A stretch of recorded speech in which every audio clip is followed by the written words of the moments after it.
I've covered a story like this on the Emancipation Media, but I'm going to cover another one, unfortunately, over here. Now, not too long ago, a 37-year-old by the name of Tayshae Nurse, who is a nurse, was arrested and charged with a felony for whooping her son, who is 9 years old, with an extension cord. Now, sounds like he's got, some issues. He ran away, and then I guess while he was a runaway, he mugged another little boy. And then his mother found via a group chat of his that he was planning on robbing a store with a ski mask and all of that. So I guess she had enough, and she beat him with the extension cord. Now, it is said that he had whelps and things all over his chest. And I guess the little boy, who was 9, told the authorities that she also, I guess, choked him out and slammed him on the ground and all of that. And so a judge did release her, but she cannot be around her son. I guess he has a protection order against her until further notice. Okay, there's a couple of things here. As I said on the other video, please do not beat your children with extension cords. I understand some of them, they bad as hell. I get that. But whooping them with an extension cord will land you in jail.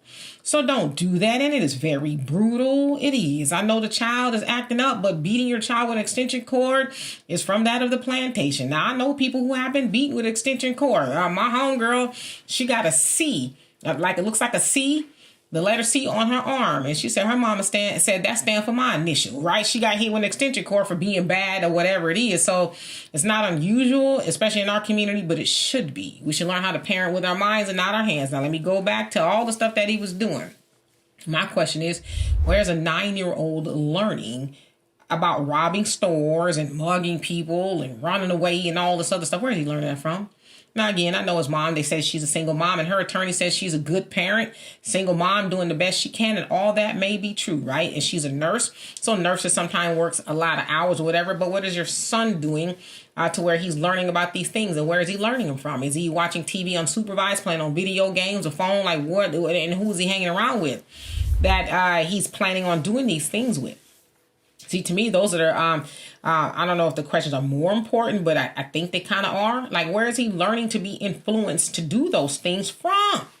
See, y'all know by now I'm a big proponent of get your kids out the streets, right? Supervise your children, be good parents to your children. I know we can say we're good parents, and I'm not saying anything about Tayshae, but a lot of times we think if we buy our children things and take them places, oh, I'm a good parent. But a good parent means that you're setting expectations and you have follow through, and you make sure your children turn out to be conducive people in society. And buying them this, that, and the other does not guarantee that. That just makes them spoiled with no direction. So again, I think we as a society need to ask, how are 9-year-olds learning about robbing anything with ski masks? Now, of course, he might be learning that from a video game, but are we not teaching our children the difference between reality and fake?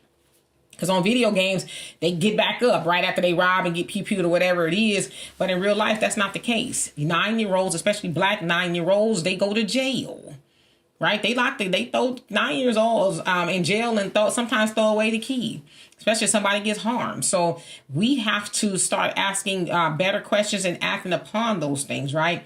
Finding out where our children are learning those things from and cut it off right there.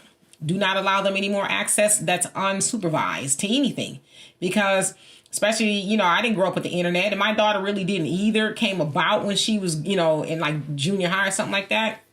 But those influences are there. And so we as parents got to be more vigilant of those things, because right now those things are more influential over the child than the actual parent is in the home. So again, do not beat your children with extension cords. For more insightful commentary, please subscribe to this channel and my channel, The Demetra Kaye Show, here on YouTube. Peace.